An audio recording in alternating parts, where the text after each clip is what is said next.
Greetings and welcome to my channel. This is Sorcerer Tal. You can also find me on Facebook in the Sorcerers Guild. Today on Magical Theory, we are going to be discussing a personal sigil. What a personal sigil is a sigil that is designed to represent you, yourself. And there are three main purposes to having a personal sigil. The one is as an intent and focus for your will, and they serve kind of a multi-purpose function in that area. The second is for a conduit for astral projection. By putting it in places, it makes it easier to travel back to those places. And the third is to help you establish a reputation amongst spirits. To them, a sigil is just as important as your name. Okay, so let's go over these three aspects. The first, as I said, is kind of a multi-purpose sigil. What you do with this is you put your personal sigil on any objects that you want to enchant, and it makes them more conducive to your will. You can also put it on places, and then over time, if you want to change the spell that you've put on that place, you would actually just imagine the sigil that you have in that location and focus on putting a new intent into it. It's a multi-purpose sigil that can be changed and reprogrammed over time because it is completely responsive to you and your will. Okay, and as I said, it's also used for astral projection. What you can do with that is anywhere that you want to be able to travel to more readily, you put a copy of your sigil there, and then you focus on your sigil at that location and it will draw you there. This can also be used not just in physical places, but also in astral locations.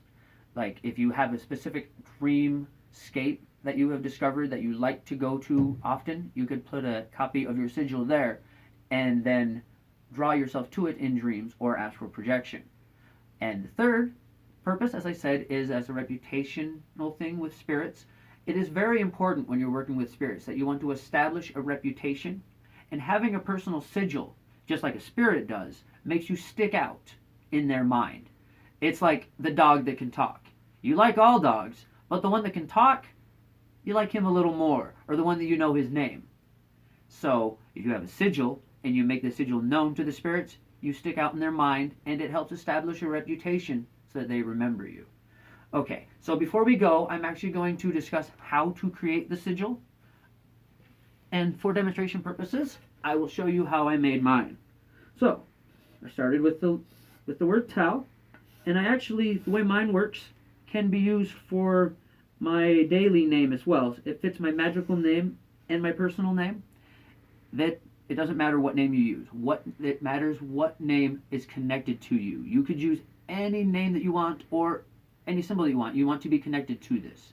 But I use Tal because that is very much in my mind as who I am. Okay, so what I did was I took the T and I bent it upwards, and then I took the L and put it like this and used the A for the other side.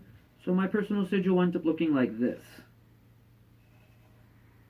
Of course, you can use the letters in any context and bend them to whatever you want, but you want to wind up with a shape that you feel represents you.